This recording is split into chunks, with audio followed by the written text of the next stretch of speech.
My James Dean bias is off the charts this weekend. Fantastic. Welcome one and all to the People's Review of Drift Masters Poland. I still can't pronounce the stadium name. I'm sorry. Rain. Artificial rain. First thoughts, kind of weird, right? It was supposed to have biblical storms in Poland, which turned out to be true. Good job, meteorologists, for being correct. So before any car went on track, Drift Masters decided to wet down the track to keep it consistent, no smoke throughout the whole weekend. Honestly, Drift Masters, good for you, okay? Great move. Lots of applause from everyone. Honestly, thank you. Because this event turned out amazing. It was so good to watch. I wasn't even there. Imagine the atmosphere of 50,000 people being there. Would have been bonkers. But I'm here in Georgia, USA, not Europe. So let's get right into it. It was fantastic. Great qualifying. People put down some really crazy runs. Dwayne McKeever looked like he was on a mission to just win it all. Ryusei Akiba, my goodness, that was good, you know? He's been struggling all season. Comes out swinging 90 first run. I'm like, glad to see it. Happy to see it. Glad he made it into the show. Mad Mike sadly was a disappointment. I was excited to see him go. He's a legend. I remember being a young lad watching him at FD Atlanta 2015 and that wild Miata. It was great to see. But yeah, really disappointed. Also, Homeboy's 43. I didn't know that. He's older. Getting old. You're not old, Mike. Sorry. Anyway, the showdown, I mean, there wasn't much to it except James Dean and Dwayne McKeever. My God. Dean's chase game was insane until it wasn't. Dwayne McKeever drove away from him fairly. But McKeever was there, looked like he was playing no game. No funny bit. He was not getting his funny. He was there to have great driving, to do great things. Let's get into the battles now. Honestly, the top 32 wasn't too crazy. There weren't many disappointments, except for Kevin Passeur. He was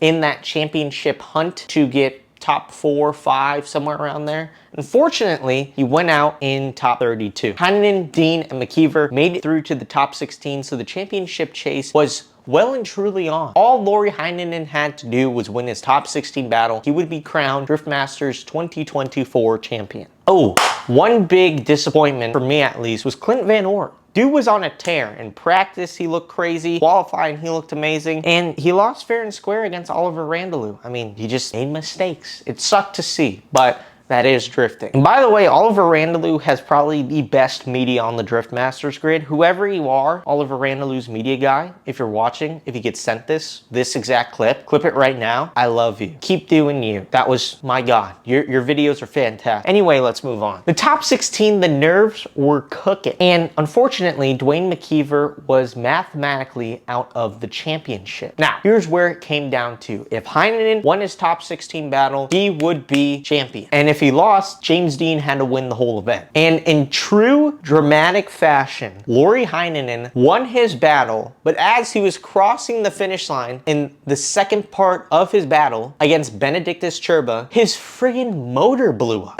You can't write this. His engine blew up. That's not an understatement. He said in an interview that his oil temps were 285. That's not okay. That's not normal. That's not good. So Heinonen was crowned the champion, but we still had second place to play for, right? And he did it in dramatic fashion. After he blew up his engine, of course he couldn't compete, but he really laid it all out there, which was absolutely insane. Top 16 had some great battles, and Adam LZ, our American representative, made it into the grade 8 for the first time because unfortunately Tor Arne Kavia had some car issues. So we moved to the top 8, and first battle was McKeever versus Piscalti, and might I say it was rather anticlimactic. I mean, Piscalti looked like he could go all the way. I mean, most of these guys did. They had no other events. It's the final event of the season. You have nothing else to play for. Lay it out on the line. But yeah, he made a mistake, and it became very anticlimactic, which was sad. Then we had Shanahan versus Vinsec, which they genuinely looked like they hated each other. I mean, it went OMT, but the first battle, Shanahan was literally bullying Peter around the track. It was crazy. The post-race interview was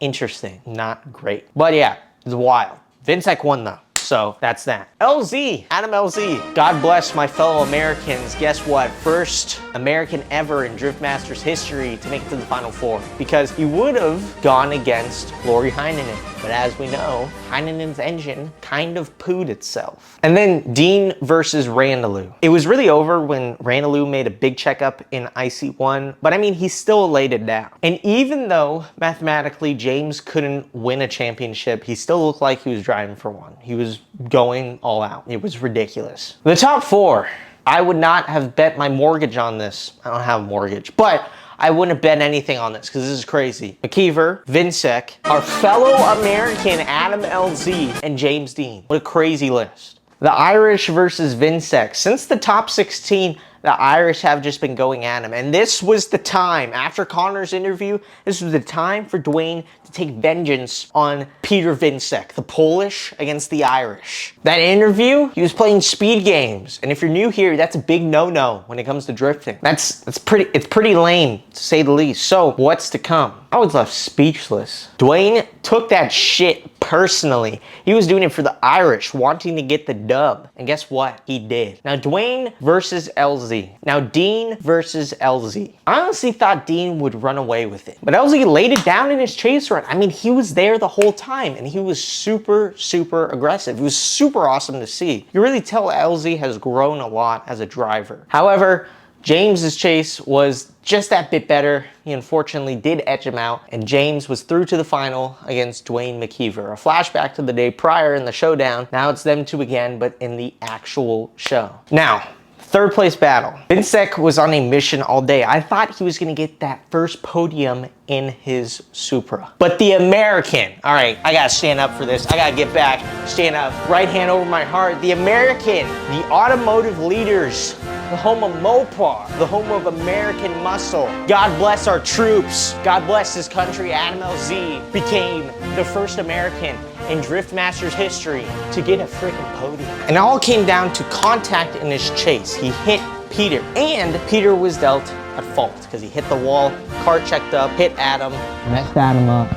Boom. Adam got the podium. In the finals, my God. McKeever was looking so fast, so good all day. But so was James. James was also on a mission, and the battle was so good to watch. But the man who absolutely nobody can understand, the European RB General, Dwayne McKeever, secured the win at Poland, also securing second place in the championship, and James Dean got third. So our final championship standings, Laurie Heinonen, Dwayne McKeever, and James Dean.